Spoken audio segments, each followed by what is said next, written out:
नमस्कार, स्वागत है आपका। मैं हूं आपके साथ अनंत और आप देखना शुरू कर चुके हैं देश का सुपरहिट शो राजनीति।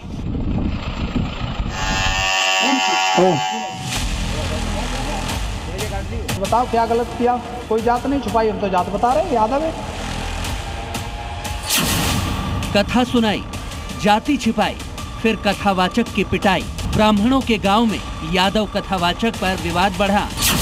कथावाचक का मुंडन और पिटाई, क्या है सच्चाई? दृश्य हैरत अंगेज है। उस तरह धड़ाधड़ कर चलाया जा रहा है। भीड़ ने कथावाचक को घेर लिया है। लोगों की भीड़ उसे धमका रही है। उसे सरेआम गंजा किया जा रहा है। उसे महिला के पैरों में नाक रगड़ने के लिए मजबूर किया जा रहा है। यह है कथावाचक मुकुटमणि अग्निहोत्री। लेकिन इनकी पहचान में एक ट्विस्ट था। दावा ये किया जा रहा है कि इन्होंने अपनी जाति को छिपाकर कथावाचक की भूमिका निभाई। जब उन्होंने ब्राह्मणों के गांव में कथा सुनाई तो उस गांव की अपनी न्यायपालिका ने रोंगटे खड़े करने वाला फरमान सुना दिया। भीड़ के बीच उनका सिर मुंडवा दिया जाता है। उन्हें धमकी दी जाती है कि ब्राह्मणों के गांव में आकर जो तुमने किया है ये उसी की सजा है। दरअसल ये है कथावाचक श्रीमान मुकुटमणि अग्निहोत्री उर्फ मुकुटमणि यादव। दावा है कि मुकुटमणि अग्निहोत्री उर्फ मुकुटमणि यादव अपनी जाति छिपाकर ब्राह्मणों के गांव में कथा सुना रहे थे, जिसके बाद उनकी न सिर्फ पिटाई की गई बल्कि उनका और उनके सहयोगी का सिर भी मुंडवा दिया गया। कथावाचक मुकुटमणि यादव और ग्रामीणों की बातचीत का ये वीडियो देखिए, जिससे ये समझने में आसानी होगी कि इनके साथ ऐसा क्यों किया गया। जिन कथावाचक को गंजा किया गया उन्होंने अपना सरनेम अग्निहोत्री बताया था, जबकि वो अग्निहोत्री है ही नहीं। कथित कथावाचक मुकुटमणि के झूठ का पर्दाफाश खुद उनके सहायक संत सिंह यादव ने किया और बताया कि वो दोनों ही यादव हैं। क्या नाम है आपका? मेरा नाम संत सिंह यादव है और हम मुकुटमणि महाराज के साथ सहायकी करते हैं और हम यज्ञ भी करवाते हैं। घटित घटना ये हुई कि यहाँ लोगों ने व्यास जी से कथा छटवाई होंगी और व्यास जी ने हमें बुलवाया। साथ में हम लोग गए। वहाँ जब कथा भी हुई, पहले श्लोक की कथा भी हुई। कथा होने के बाद समय ज़्यादा हो गया तो शाम को 10 बजे के लगभग जो है भोजन की व्यवस्था हुई। भोजन जब हमने करने गए तब ये बोले कि मतलब जो आप ये बताओ कि आप किस बिरादरी के हो। तो हमने कहा कि हम यादव हैं। बोले आचार्य जी कौन? हमने कहा ये भी यादव हैं। तो ये आपने सुना मुकुटमणि के सहायक को जो बता रहे हैं कि कथावाचक यादव ही है। अब जी न्यूज एक और बड़ा खुलासा करने जा रहा है। मुकुटमणि यादव के फर्जीवाड़े की पूरी सच्चाई दस्तावेजों के साथ दिखाने जा रहा है। इस तस्वीर को देखिए, ये मुकुटमणि का आधार कार्ड है। इसमें नाम लिखा है मुकुटमणि अग्निहोत्री। नीचे लिखा है मेरा आधार मेरी पहचान। लेकिन ये जो अपना नाम बता रहे हैं उसमें खुद ये बता रहे हैं कि वो अग्निहोत्री नहीं बल्कि असल में मुकुटमणि यादव हैं। इन पर जाति छिपाने का आरोप है। असल में ये यादव ही हैं। वो जब भोजन खाने के लिए गए उन्होंने पूछा तुम किस बिरादरी के हो? मैंने कहा यादव। बोले मैंने सुना था पंडित। मैंने कहा पंडित नहीं हूँ, मैं यादव हूँ। बोले तो तुमने गलत किया हमारे साथ। मैंने कहा बताओ क्या गलत किया? बोले तुमने जात छुपाई। मैंने कहा कोई जात नहीं छुपाई, हम तो जात बता रहे हैं, यादव है। और अब इसी को लेकर मुकुटमणि यादव के खिलाफ एफआईआर दर्ज करवा दी गई है और केस दर्ज करवाने वालों ने आरोप लगाया कि मुकुटमणि यादव और उनके सहयोगियों ने अपनी पहचान छिपाई, उनके साथ धोखाधड़ी की, उनकी धार्मिक भावनाओं को आहत किया गया है। यूपी में यादव कथावाचक की पिटाई पर सियासत गरमाई हुई है। अखिलेश यादव लगातार इस मुद्दे पर मोर्चा खोले हुए हैं। इस घटना के बाद अखिलेश यादव ने कथावाचक को लखनऊ बुलाया। पार्टी दफ्तर में मंच सजाया गया। ढोलक और हारमोनियम पर भजन गाए गए। इसके साथ ही अखिलेश यादव ने सरकार को अल्टीमेटम दिया कि अगर इस मसले पर ठोस एक्शन नहीं लिया गया तो सड़क पर उतरकर आंदोलन करेंगे। जो घटना इटावा में हुई है, ये वर्चस्ववादी लोग और शोषण करने वाले लोग, समाज में उनकी कोई जगह नहीं होनी चाहिए। दूसरी ओर सीएम योगी आदित्यनाथ ने इस मसले पर कड़ा रुख अपनाया। बड़ी बैठकों में अधिकारियों को सख्त निर्देश दिए हैं। योगी के निर्देश हैं कि कुछ लोग यूपी में जातीय हिंसा कराना चाहते हैं। ऐसे लोगों के खिलाफ सख्त कार्रवाई होनी चाहिए। अराजक तत्व प्रदेश में जातीय विद्वेष फैलाने की साजिश रच रहे हैं। ऐसे लोगों के खिलाफ सख्त कार्रवाई होनी चाहिए। फिलहाल इस मुद्दे पर सियासत तेज है। विपक्ष सरकार को घेर रहा है और सरकार एक्शन में जुटी है। ब्यूरो रिपोर्ट, जी मीडिया।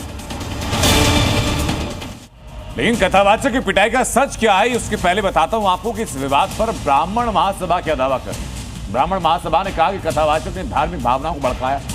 ब्राह्मण महासभा ने कहा कि कथावाचक मुकुटमणि यादव ने जाति छिपाने का काम किया। कथावाचक पर कार्रवाई होनी चाहिए, नहीं होती है तो फिर आंदोलन किया जाए। तो यादव सभा का भी अपना दावा है। यादव सभा कह रही कि आपत्ति थी तो शिकायत क्यों नहीं की। वो कह रहे हैं कि जाति बताने पर अमानवीय बर्ताव क्यों किया गया। वो कह रहे हैं कि अपने कृत्य छिपाने की साजिश की जा रही है। सावन में शिव भक्ति भी चरम पर है। कांवड़िए हर हर महादेव के जयकारों के साथ पूरी आस्था के साथ गंगा जल लाते हैं, लेकिन इस आस्था में विघ्न डालने वालों को इस बार योगी आदित्यनाथ पहले ही चेता रहे हैं। यात्रा शुरू होने से पहले ही कई गाइडलाइन जारी कर दी गई हैं और उत्तर प्रदेश प्रशासन पूरे एक्शन में है। इस साफ निर्देश है कि ना तो खुले में मांस की बिक्री होगी और ना ही शराब की बिक्री होगी। कोई माए के लाल की हिम्मत नहीं कांवड़ यात्रा को उत्तर प्रदेश के अंदर अब रोक सके। भगवान शिव का प्रिय महीना सावन शुरू होने जा रहा है। यूपी में सावन की तैयारियां जोरों पर है। कांवड़ यात्रा का बिगुल बजने ही वाला है। वो महीना जब कांवड़िए हजारों किलोमीटर पैदल चलकर गंगा जल लाते हैं, शिवलिंग पर जलाभिषेक करते हैं। हर हर महादेव की गूंज के साथ कांवड़ यात्रा की तैयारियां तेज हैं। लेकिन इस बार सिर्फ भक्त तैयार नहीं, पुलिस प्रशासन भी तैयार है। यूपी के सीएम योगी आदित्यनाथ ने साफ, दो टूक और सीधा आदेश दिया। कांवड़ यात्रा के दौरान खुले में मांस की बिक्री पर पूरी तरह से रोक रहेगी। योगी सरकार का अल्टीमेटम की कांवड़ मार्ग पर शराब भी बैन रहेगी। हर दुकान, हर ठेले पर दुकानदार की नेम प्लेट जरूरी होगी। भड़काऊ नारे, उकसाने वाली गतिविधियों पर सीधी कार्रवाई का आदेश है। शिव भक्तों की आस्था से खिलवाड़ करने वालों को छोड़ा नहीं जाएगा। जिलाधिकारियों और पुलिस अफसरों को 24 घंटे 7 दिन यानी 24/7 अलर्ट मोड में रहने का निर्देश है। योगी सरकार का साफ फरमान कि कांवड़ मार्ग पर मौजूद हर दुकान, हर ठेला, हर ढाबा जो भी व्यापार करेगा उसे पहचान साफ और बड़े अक्षरों में लगानी होगी। अब नाम छिपाकर धंधा नहीं होगा। लेकिन ग्राउंड जीरो पर हालात क्या है, इसके लिए आपको हमारे द्वारा की गई रियलिटी चेक को देखना होगा। सबसे पहले तस्वीर मेरठ की। नेम प्लेट के लिए बोला गया है। जी सर। प्लेट आप लोगों ने लगाया नहीं अभी लगाया नहीं है, बनने के लिए दे रखा है, आने वाला है, आज आ जाए या कल आ जाए। आज या कल में आ जाएगा। फ्लेक्स लगाने के लिए, फ्लेक्सी लगाने के लिए जितने भी लड़के दुकान पे सभी का नाम लिखा हुआ है। आपका कोई स्कैनर आप लोगों का कहाँ पे? जी स्कैनर लेके आइएगा एक बार स्कैनर पे भी हम लोग देखते हैं कि आखिर में रियलिटी चेक करते हैं कि आखिर में क्या यहाँ जो नाम बताया गया है और कई बार देखने को मिलता है। ये मैं इनको स्कैन करता हूँ।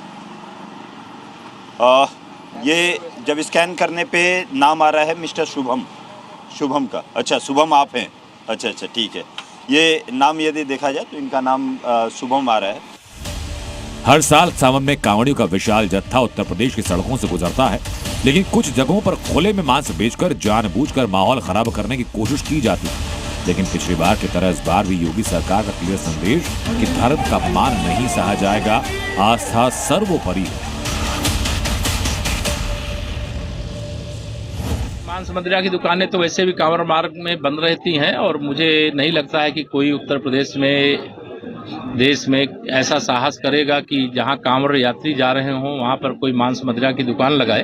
कोई भी कांवड़ियों की जो भक्ति भावना है, जो उनकी श्रद्धा है, उसको खंडित करने का, पाप करने की गलती ना करे, क्योंकि अगर पता चला कि किसी ने ऐसा किया है तो उसके खिलाफ बहुत कठोर कानूनी कार्रवाई होगी।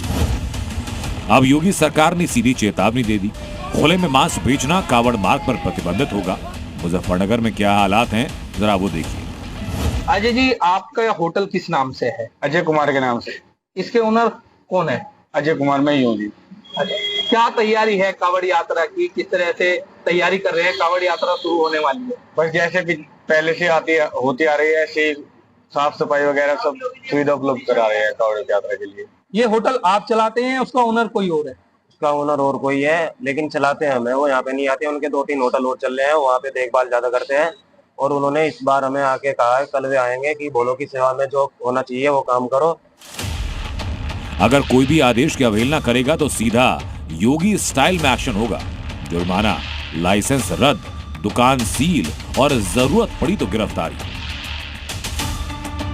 कैसा आदेश मानते हैं? जैसा भी है भाई साहब, काम करना है अपना, कोई दिक्कत थोड़ी, जो सबके साथ है वही होगा। सबकी लगेगी प्लेट, सबकी लगेंगी।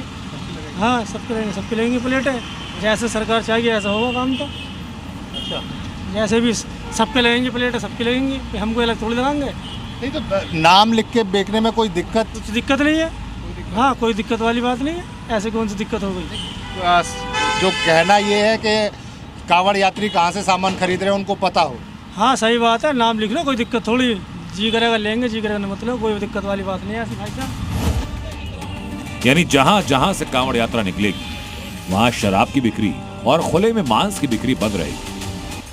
शिव भक्तों की भावना से खिलवाड़ नहीं हो पाएगा और धार्मिक आयोजनों में अशांति फैलाने वालों को सीधा जेल की हवा खिलाई जाएगी। ब्यूरो रिपोर्ट, जी मीडिया। उत्तर प्रदेश में सीएम योगी के फरमान के बाद अवैध निर्माण और अतिक्रमण के खिलाफ एक्शन लगातार जारी है। बुलडोजर की जद में आने वाली अवैध मस्जिदों को बुलडोजर लगातार जमींदोज करता जा रहा है और अब यूपी का योगी मॉडल दिल्ली से महाराष्ट्र तक लागू हो चुका है। हालांकि कई जगहों पर विरोध का सामना भी करना पड़ रहा है, मगर बुलडोजर ना रुक रहा।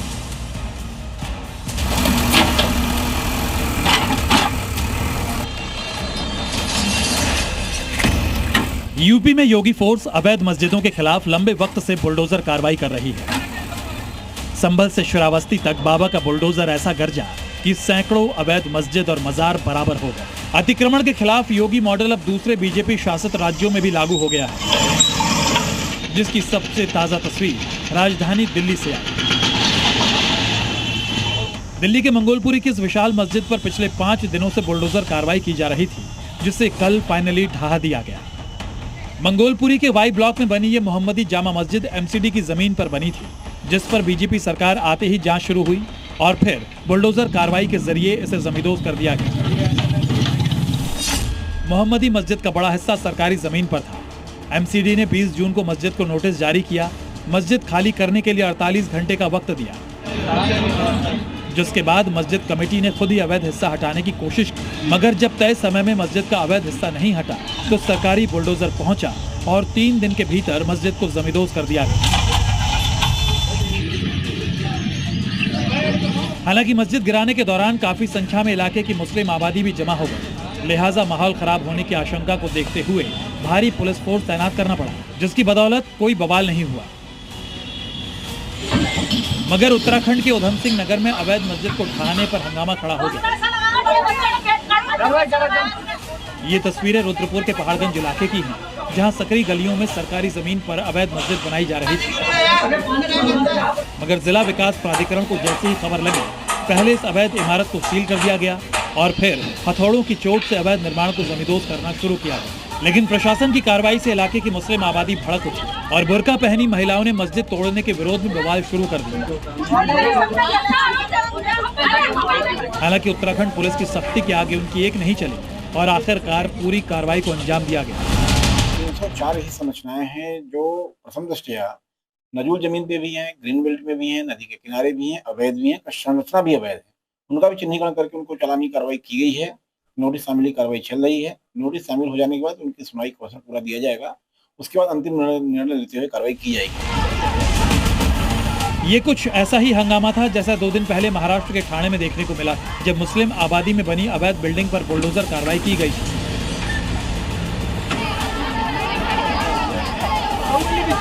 मगर कोर्ट के आदेश पर अवैध इमारतों को गिराने की कार्रवाई लगातार जारी है।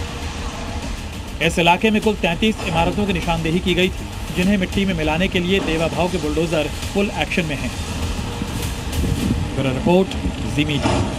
और अब बात वाराणसी में सीएम योगी आदित्यनाथ के ड्रीम प्रोजेक्ट की, जिसके लिए दाल मंडी इलाके में बड़ा बुलडोजर एक्शन होने वाला। इस कार्रवाई के जद में इस इलाके की 6 मस्जिदें आने वाली और इसी वजह से मुस्लिम मोहल्लों में हड़कंप।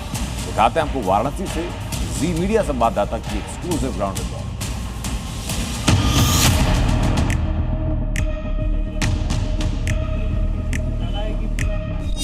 काशी की 6 मस्जिदों पर बुलडोजर चलने वाला है।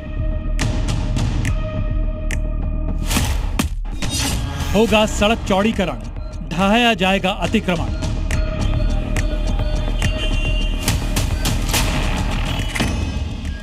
काशी, जिसे विकास और विरासत का संगम कहा जाता है, एक बार फिर बड़े बदलाव की दहलीज पर खड़ी है। शहर के दिल में बसे दाल मंडी मार्केट को लेकर योगी सरकार का बड़ा कदम सुर्खियों में है।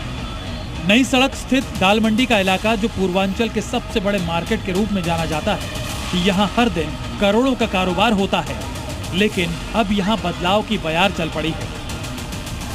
नई सड़क से काशी विश्वनाथ मंदिर के चौक तक की दूरी लगभग 1.5 किलोमीटर है, जो बेहद तंग गलियों से होकर गुजरता है। लेकिन अब ये योगी सरकार के ड्रीम प्रोजेक्ट में शामिल हो चुका है। इसी रास्ते में 6 मस्जिदें भी आती हैं, जिन पर बुलडोजर चलने की आहट सुनाई देने लगी है। इसी सड़क को 17 मीटर चौड़ा करना है और इसमें कई दुकानें इसकी जद में आ रही हैं।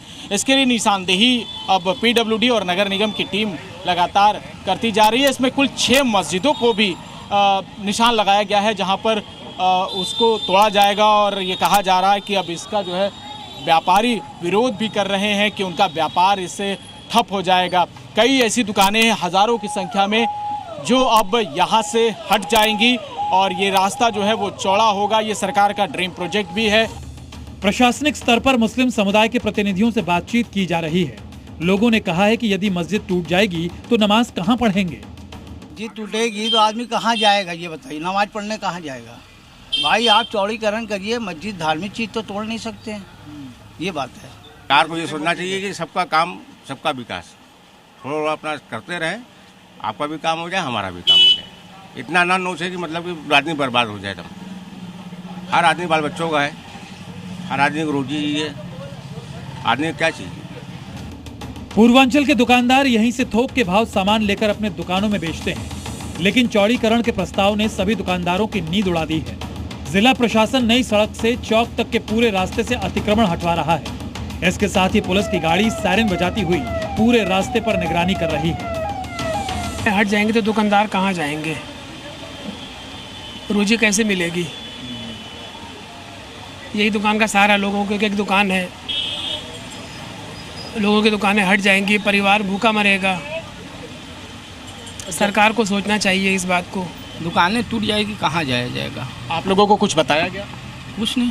किसी ने कुछ आकर कहा? कुछ नहीं, आए नपाई हुई है, निशान लगा है, यही सब चल रहा है। इसी का गम लगा हुआ, यही एक दुकान है, यही रोजी रोटी है, इसी का पूरा परिवार खाना है पीना है। ये ख़त्म, इंसान की ज़िंदगी ख़त्म। कहाँ रोड पर फिर इंसान आ गया। दाल मंडी के चौड़ीकरण से पर्यटन को बढ़ावा मिलेगा, ट्रैफिक कंट्रोल होगा और दुकानों के हालात भी बेहतर होंगे, लेकिन व्यापारियों को दुकान हटाने की चिंता सता रही है। भैया बेशक सुविधा के लिए हो रहा है, लेकिन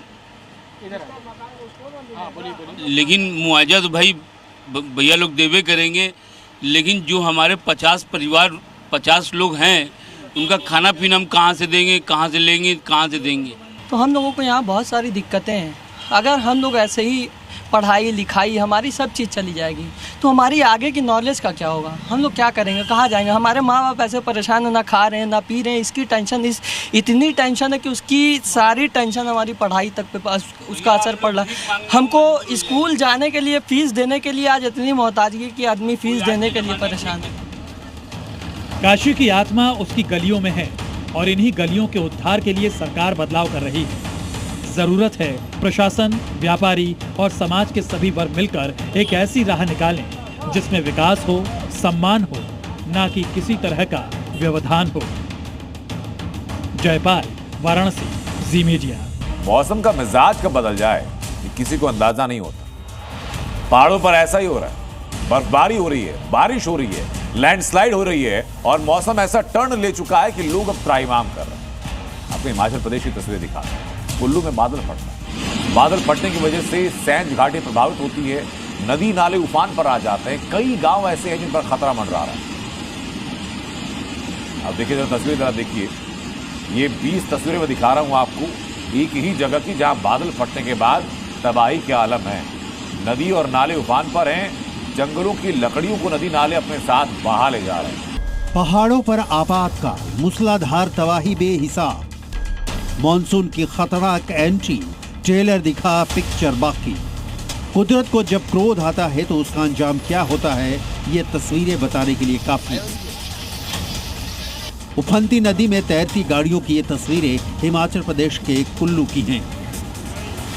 यहाँ ऐसा सैलाब आया कि सब कुछ तबाह और बर्बाद हो गया।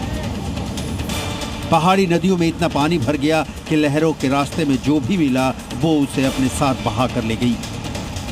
सबसे पहले इन तस्वीरों को देखिए।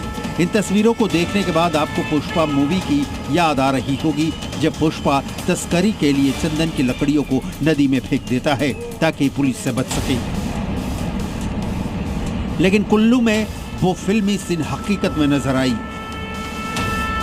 यहाँ बादल फटने से नदी में इतना पानी भर गया कि लकड़ियों के बड़े बड़े गट्ठर तिनके की तरह बहते चले गए।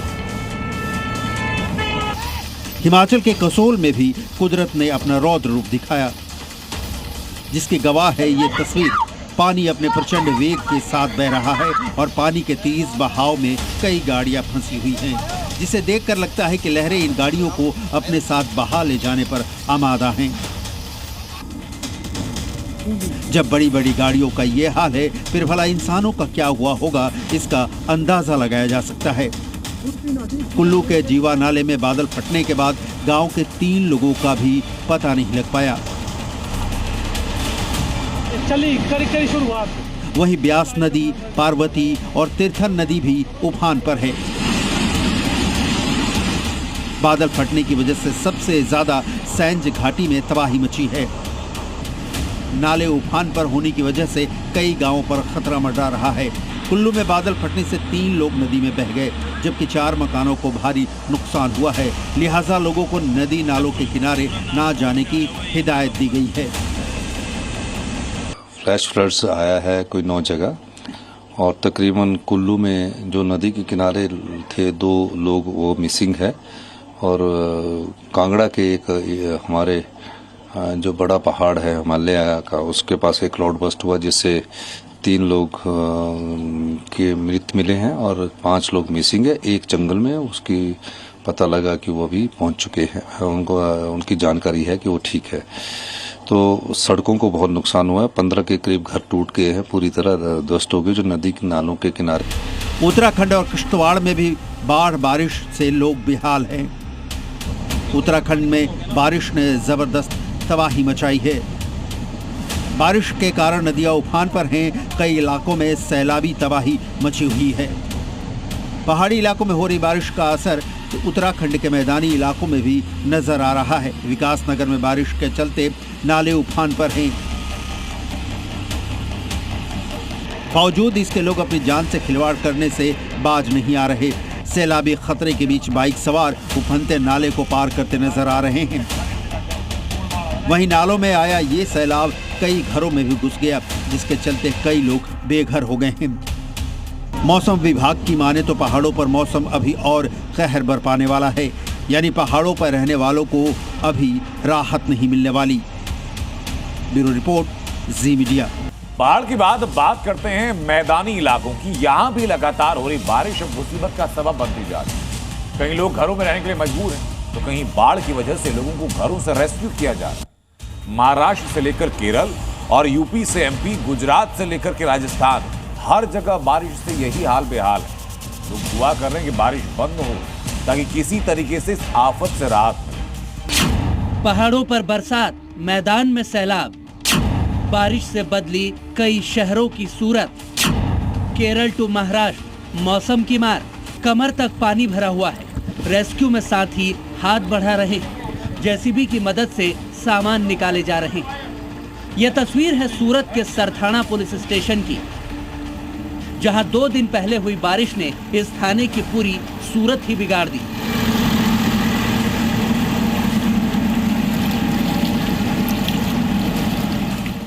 थाने में रखी गाड़ियां डूब गई, कमरों में कमर तक पानी भर गया और लबालब भरे पानी के बीच पुलिसकर्मी थाने से फाइल और सामान निकाल रहे हैं और जेसीबी की नाव की मदद से सुरक्षित स्थानों पर पहुंचा रहे हैं।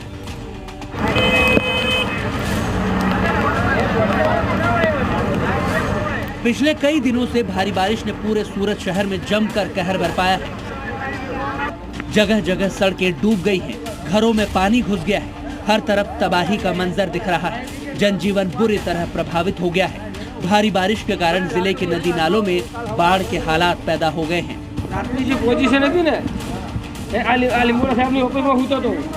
सूरत का कोना कोना जल के आगोश में है। सड़क पर बरसाती पानी जमा है और तमाम इलाके लबालब। ये सारे इलाके तालाब से दरिया और दरिया से समंदर में तब्दील होते जा रहे हैं। कई गांव पानी में पूरी तरह समा चुके हैं। इस जल प्रलय से कैसे पार पाना है, लोगों को कुछ भी सूझ नहीं रहा है। भारी बारिश ने प्रशासन के सामने भी चुनौती खड़ी कर दी है। उधर आतंकियों को पालने वाले पाकिस्तान का मददगार चीन भी इन दोनों कुदरत के ऐसे ही कहर से परेशान है। कई शहर ऐसे हैं जो टापू में तब्दील हो चुके हैं। सुपर पावर का दम भरने वाला चीन कुदरत के आगे त्राहिमाम कर रहा है। चीन में दिखा कुदरत का ऑपरेशन मॉनसून। चीन में बाढ़ से बर्बादी, शहर शहर तबाही, सैलाबी कहर, डूबे चीन के शहर। हमेशा अपनी टेढ़ी चालों के लिए जाना जाने वाला चीन कुदरत के आगे घुटने टेक चुका है। आसमान से बरसी आफत की बूंदों ने उसके तमाम दावों की पोल खोल दी। खुद को सुपर पावर बताने वाले चीन की सच्चाई दुनिया के सामने आ गई है। जहां जितनी दूर तक आप देखेंगे, आपको वहां पर बस पानी ही पानी नजर आ रहा होगा। गाड़ियां पानी के आगोश में, सड़कों पर पानी ने कब्जा कर लिया है। शहर डूब चुके हैं। ड्रोन से आई इन तस्वीरों में शहर नहीं दिखता, दिखता है तो सिर्फ पानी। सबसे पहले इन तस्वीरों को देखिए। ये तस्वीर चीन के गुइझोउ प्रांत की। कुदरत की भीषण आफत ने सबको हैरान कर दिया। वीडियो में आप देख सकते हैं, बाढ़ का पानी एक मॉल में भर रहा है और लोग पानी के बीच फंसे। मॉल में भरते पानी की इन तस्वीरों को देखने के बाद लगता है कि ये कोई वाटरफॉल। जिस मॉल में लोग बारिश से बचने के लिए अंदर बैठे थे, अब वही मॉल लोगों के लिए परेशानी का सबब बन गया। हालांकि बारिश के बंद होने के बाद वहां पर रेस्क्यू ऑपरेशन शुरू किया गया और उस वक्त की जो तस्वीरें सामने आई, उसे देखकर लगता है कि पानी के वेग के सामने जो भी आया होगा वो तबाह हो गया होगा। चीन में पिछले एक हफ्ते से लगातार हो रही बारिश के कारण कई प्रांतों में बाढ़ आ गई। ग्वांगडोंग प्रांत के बाद अब गुइझोउ और चीन के उत्तरी इलाकों में भी बाढ़ का कहर जारी है। बाढ़ के तेज बहाव में कई कारें बह गई। वीडियो में आप देख सकते कि भारी भरकम वजन वाली गाड़ियां पानी में कागज की नाव की तरह बह रही हैं। और यह सब हो रहा है कुदरत के उस रौद्र रूप से जो इस वक्त चीन के अलग अलग शहरों में कहर बनकर बरस रहा है। जो चीन हाईटेक होने के तमाम दावे करता है, उसकी भी सच्चाई सामने आ गई। सच्चाई यह है कि जब आसमानी आफत आती है तो क्या विकसित और क्या विकासशील हर देश की तस्वीर कुछ एक ही समान होती है। अब जरा इस पुल को देखिए। चीन को इस पुल पर बड़ा नाज होता था, लेकिन कुदरत ने चीन के मुंह पर ऐसा तमाचा मारा कि उसकी सारी हेकड़ी धरी की धरी रह गई। और अब बात चीन को मिले हुए एक और झटके की, जिसकी गूंज पूरी दुनिया में है। चीन में हो रही है एससीओ समिट। इसमें भारत ने एक साझा बयान पर हस्ताक्षर करने से मना कर दिया और पाकिस्तान को आतंकवाद पर एक्सपोज भी किया। पाकिस्तान की रक्षा मंत्री बैठक में भारतीय रक्षा मंत्री से नजरें तक नहीं मिला पाए। जगह चीन की थी, मंच एससीओ का था, लेकिन भारत ने इस मंच से पाकिस्तान को ऐसा पंच दिया कि पूरी दुनिया ने देखा। चीन में एससीओ समिट के दौरान की एक तस्वीर जब आप देखेंगे तो समझ जाएंगे कि कैसे पाकिस्तान की चीन के साथ चली चाल भारत ने नाकाम कर दी। कैसे राजनाथ सिंह की बॉडी लैंग्वेज ने मानो पाकिस्तान को बौना कर दिया, और इतना कि उनके रक्षा मंत्री भारत से आंख तक नहीं मिला पाए। अब आपको विस्तार से बताते हैं कि आखिर एससीओ समिट के दौरान ऐसा क्या हुआ कि भारत ने एक बार फिर से आतंकिस्तान को बड़ा सदमा दे दिया। सबसे पहले दिखाते हैं आपको वो बड़ा संदेश जो इस तस्वीर से गया, जहां भारत ने एससीओ के साझा बयान पर साइन करने से इनकार कर दिया। दरअसल एससीओ के साझा बयान में पहलगाम में हुए आतंकी हमले की बात को शामिल नहीं किया गया था, जबकि इसमें बलूचिस्तान में हुई घटना शामिल थी। भारत ने इस पर नाराजगी जताई और स्टेटमेंट साइन नहीं किया। ये वीडियो उसी वक्त का है जब रक्षा मंत्री राजनाथ सिंह के सामने यह बयान आया। उन्होंने इसे पढ़ा, लेकिन इस पर हस्ताक्षर करने से मना कर दिया, जिससे एससीओ समेत पाकिस्तान को कड़ा संदेश गया। इतना ही नहीं, रक्षा मंत्री ने पाकिस्तान का नाम लिए बिना उस पर कड़ा निशाना भी साधा। Some countries use cross-border terrorism as an instrument of policy and provide shelter to terrorists. There should be no place for such double standards. SCO should not hesitate to criticize such nations. India's zero tolerance for terrorism is manifest today through its actions. This includes our right to defend ourselves against terrorism. And we have shown that epicenters of terrorism are no longer safe and we will not hesitate to target them. रक्षा मंत्री राजनाथ सिंह ने आतंक के प्रायोजकों को जवाबदेह ठहराने पर भी जोर दिया। We reiterate the need to hold the perpetrators, organizers, financiers and sponsors of reprehensible acts of terrorism, including cross-border terrorism, accountable and bring them to justice. Any acts of terrorism are criminal and unjustifiable regardless of their motivation, whenever, wherever and by whomsoever committed. SCO members must condemn this evil unequivocally. Pakistan को भारत का ये सख्त रवैया सिर्फ यही नहीं बल्कि इस समिट में हर जगह देखने को मिला, जहां एक तरफ रक्षा मंत्री राजनाथ सिंह ने रूस, बेलारूस और चीन सभी के रक्षा मंत्रियों के साथ हाथ मिलाया, मुलाकात की, तो वहीं पाकिस्तान के ख्वाजा आसिफ को बिल्कुल भी भाव तक नहीं दिया। रक्षा मंत्री ने न तो ख्वाजा आसिफ से मुलाकात की और हाथ मिलाना तो दूर की बात है। जब एक साथ SCO देशों की फोटो का वक्त आया तब भी ये दूरियां साफ तौर पर देखी जा सकती थी। जब पाकिस्तान के रक्षा मंत्री भारत की तरफ आंख तक उठाकर नहीं देख पाए बल्कि इधर उधर बगले झांकते रहे। ब्यूरो रिपोर्ट, ज़ी मीडिया। ज़ी न्यूज़।